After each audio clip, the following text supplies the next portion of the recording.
Hello there my fellow Holotable heroes and welcome to another SWGOH video. Now before I get into it, let me first give a shout out to my latest Patreon, Westanger. Hope I said your name right. Could be Westanger as well or something else, so let me know.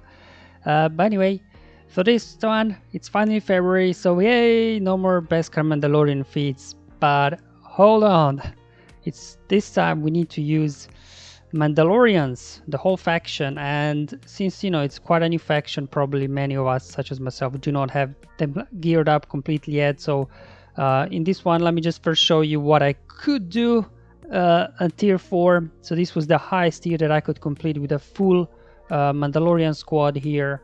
So I have gear 8 here and a 3-star on my armorer, and then Django and the OG Mando, they are relict. Then gear 12 over on the bodybuilder there, and as well got I think gear 8, 7-star on Sabine. Now tier 4, I think, as long as you got a couple of gear 12 characters like Django, because Django is the main damage dealer, I think up to tier 4 this should be straightforward to do, because it doesn't look like these guys that you're facing, the droids there, have all their abilities all the way leveled up. There's no like health equalization with L3 and things like that. So it's a pretty straightforward hero tier, but when you get to tier 5, the difficulty suddenly ramps up significantly. So I was not able to complete with a full Mandalorian squad here. I tried various leads, nothing really worked here. But I'll show you after this one actually what I was able to complete on tier 7. As you've seen, tier 4 was quite easy and straightforward, nothing difficult there. Even in my other account, where the only relic character I had was Django, I was still able to complete tier 4 no problem. I've got gear 8 OG Mando there, so even as long as your Django can do all the big hits, I think you should be good to go with a full Mandalorian up to tier 4. But tier 5 I was just not able to complete. But anyway, let me now show you what I can complete in tier 7. But first, let's give a quick overview here. So we're taken to the planet of Nevarro, where we have to take on droids, and we got bonuses as mentioned for Mandalorians.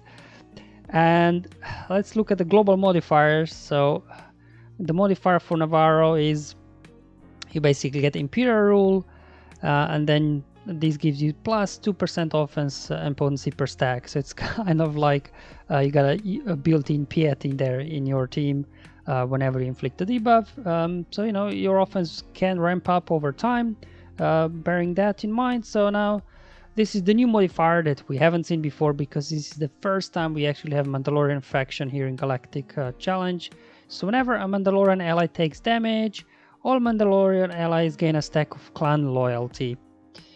And this also takes effect if you take one non-Mandalorian character in there. So what clan loyalty will do for you is you will get some extra max protection, encounter chance, as well as reduced damage penalty when assisting.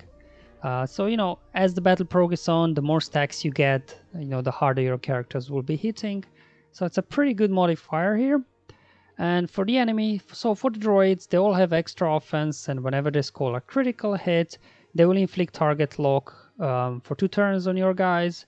And whenever a droid ally damages an enemy with target lock, that ally recovers 10% protection. So basically, they have offensive boost, they'll be applying target lock, and whenever they do damage a target locked enemy, they'll be recovering protection. So it's a pretty powerful here modifier for droids as well. Now I'll show you quickly in the intro to this video. I was able here on tier 4 to basically complete with a full squad of Mandalorian, but tier 5 I just got stuck. So here tier 7, if you look at the feats here, obviously you need to win the battle, complete battle with full team of Mandalorians, which obviously I wasn't able to do. However, I was able to do the other 2. So the lucky shot, where you need to complete the battle after scoring at least vertical critical hits. I mean, it's a straightforward really feat, it'll just happen. However, this one, win after applying a clan loyalty to a non-Mandalorian ally at least 100 times. So which means you have to take 4 Mandalorians, and then a 5th character needs to be a non-Mandalorian.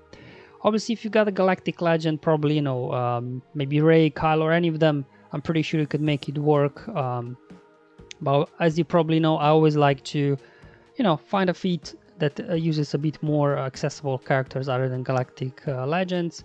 So the team that I was able to complete here, Orn tier 7, all these feats, I actually use here OG Mando lead, got Django, took in Sabine, Armorer, and finally the 5th non-Mandalorian.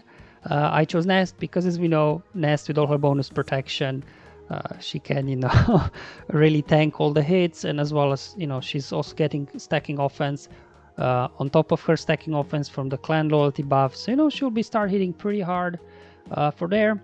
Now, the reason why I chose Mandalorian here, lead is because Django and him are bounty hunters. So once you get a contract, Mando will be able to start disintegrating the droids, and that was the only way that I could actually take somebody out, because at tier 7 they're so tanky. L3 keeps healing everybody, IG-11 has a heal as well, and then L3 as well has the health equalization and things like that, so they're very hard to take down with the raw damage.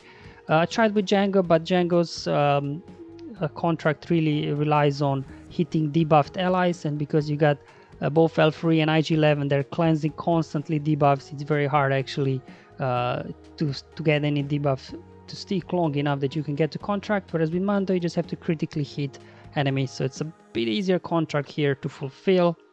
So let me just show you now my guys here. So we obviously got Relic free here on Mando, and I modded him for speed, so he's at 318, and he's really here only for, to be honest, for his leadership, so we can get to the contract. As mentioned before, while buffed you need to score critical hits 20 times, and these guys will be buffed because on top of their own buffs they will anyway have the stacks of clan loyalty, so you know this shouldn't be an issue to complete. And once that contract comes online, then you'll be able to start disintegrating people, so that's pretty cool. Then here my Django, he's relic free as well, also modded for speed in this case, so I have him at 330.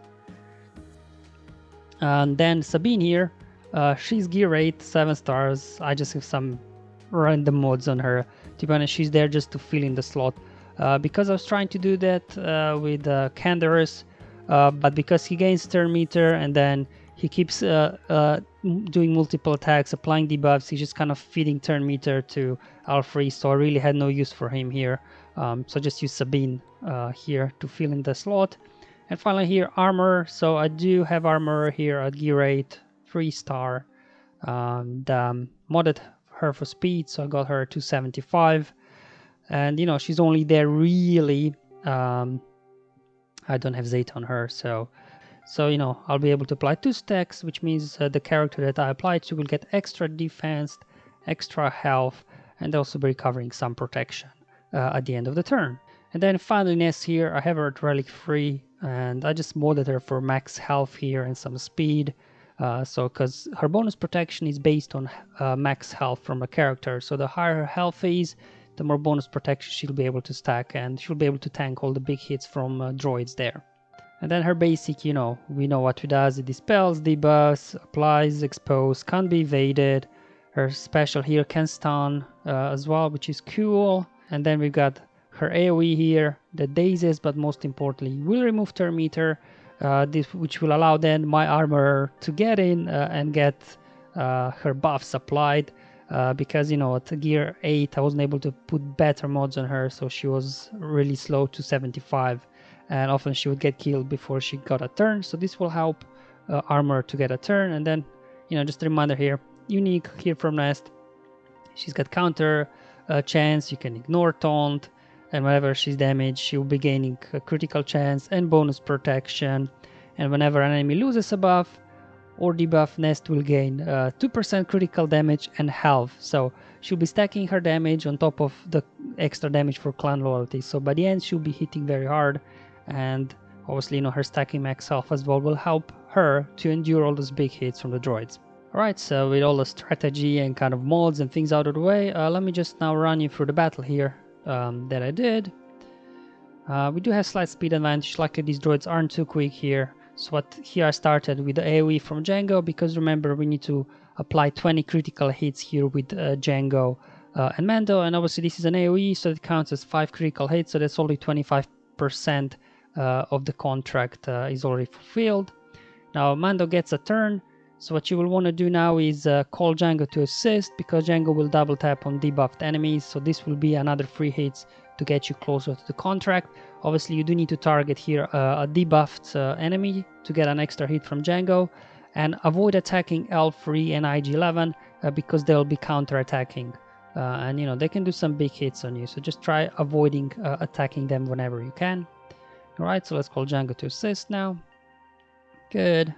And right here we will do AoE here to remove turn meter, and this will allow my slow armorer here to get a turn and use her special to apply the buff over on Nest. There we go. So now Nest has extra health, extra defense, and as well she'll be recovering some extra protection. So you know, it will make her very durable here.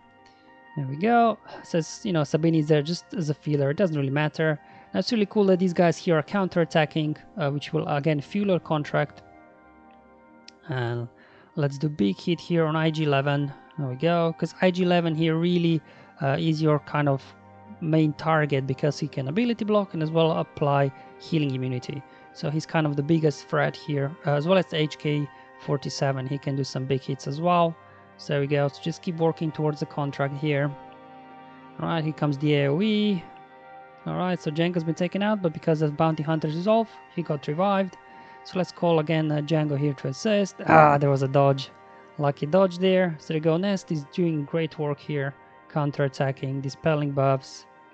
There we go. So we also lost Bounty Hunter resolve on Mando as well. Alright, come on. So there we go. We got a contract now. And when contract triggers, Django will get damage immunity for 2 turns, so it's pretty cool. They won't be able to do any damage. Here we go. So we got first Disintegrate online. Let's just go ahead and take out HK-47 there, because you know he can one-shot Nest even with all that health and protection. Take out IG, their 88 as well with Django.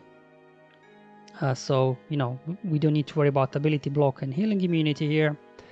Now here I have to be careful. I shouldn't take these guys out too quickly, because remember, the feat you need to have 100 stacks of clan loyalty on a non-Mandalorian character. So if I take them out too quick, which happened on my first attempt, I took them out too quickly, the Nest had 92 stacks, so it wasn't enough to complete the feat.